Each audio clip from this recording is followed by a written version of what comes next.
Welcome back again, Taurus, and I guess Christmas greetings are in order. I'm Dadhichi from astrology.com.au, and for those of you that are new, welcome. Probably a little late in the year, but I'll hope to have your company again in the new year.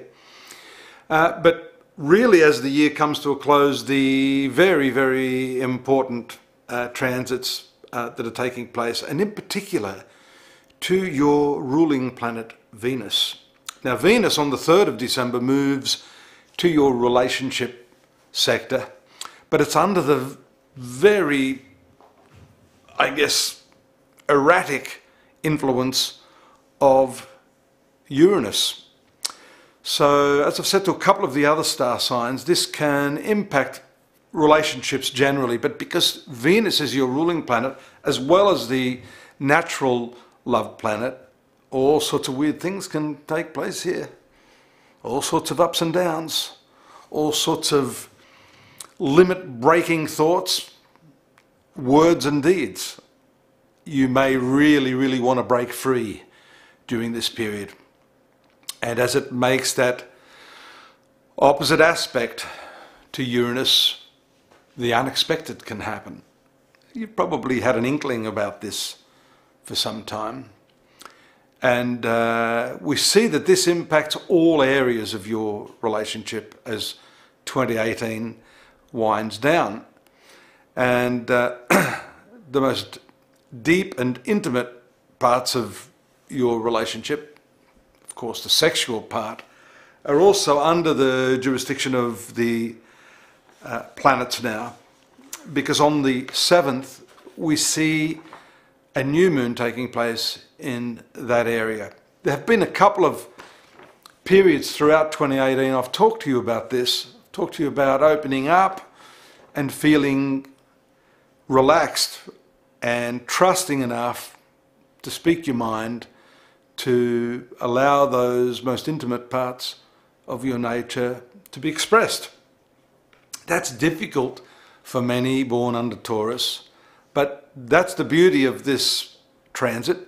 It can shake things up, but in your resistance to this, you're missing out on some really, really big opportunities to get closer to your partner, to try different things, to explore the world in different ways, and to suspend your judgment of what was previously something you would never have dreamed of or tried.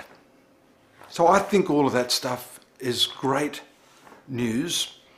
And a couple of other important aspects that take place, because Mars is also involved in this whole playing out of your emotional and relationship cycle.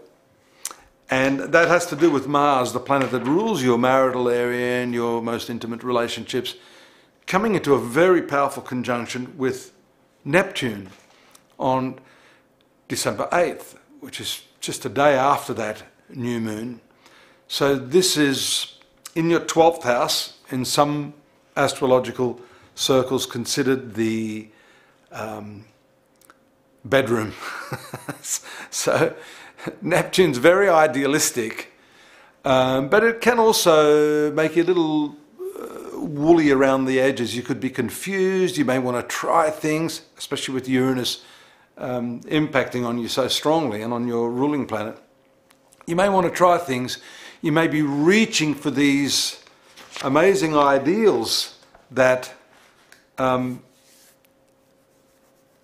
guess are in your heart and have been for a long time, but that fear of reaching for them may be stopping you. So fortunately, Mars will move past this, and if you're able to just trust, just let yourself forget everything you've known, if it's someone new that you're meeting, if it's a new business partnership, if it's somewhere you've never been and you'd really like to try that, if it's been on your bucket list but you've sort of been chewing your fingernails and wondering what the outcome will be, forget all that stuff. Just go with the flow and allow yourself a big new Christmas gift, the surprise of the unknown, if we could call it that. what a Christmas gift. Wrap it up in trust and let the universe take you where you will at this time in your life. It is scary stuff. You've got a full moon also taking place around the 23rd, and that is going to take place in the third house of your mind. Actually, I think I may have misled you there somewhat. No, I didn't. The new moon is in the 8th house, but the full moon will take place in the 3rd house. And that 3rd house is travels, I guess new approaches to thinking, and a bit of caution there, however, because the thinking may be clouded by emotions. That's because the full moon will be taking place in the sign of Cancer, very domestic sort of area. And at that, a couple of days before Christmas Day, so you want to make sure that your communication is crystal clear and not being undermined by an over-emotional state, which is often the case when the full moon takes place. Let me take a look at a couple of these other aspects, because the position of Mercury too, we see, is retrograde as the month starts. So this has to do with your finances. That moves into a forward direction on the 7th. You can see everything focusing in on the 7th and the 8th.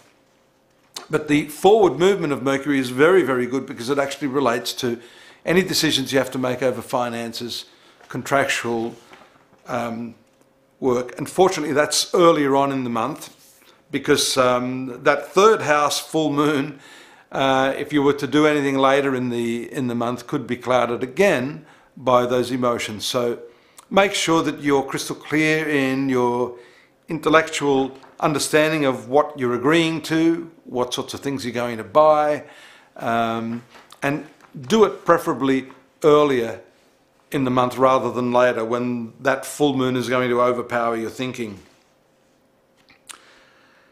The interesting thing there is that Mars with Neptune I talked about earlier is also going to have an impact on your friendships. You've got a strong drive, or have had in the past week or two, to connect with friends.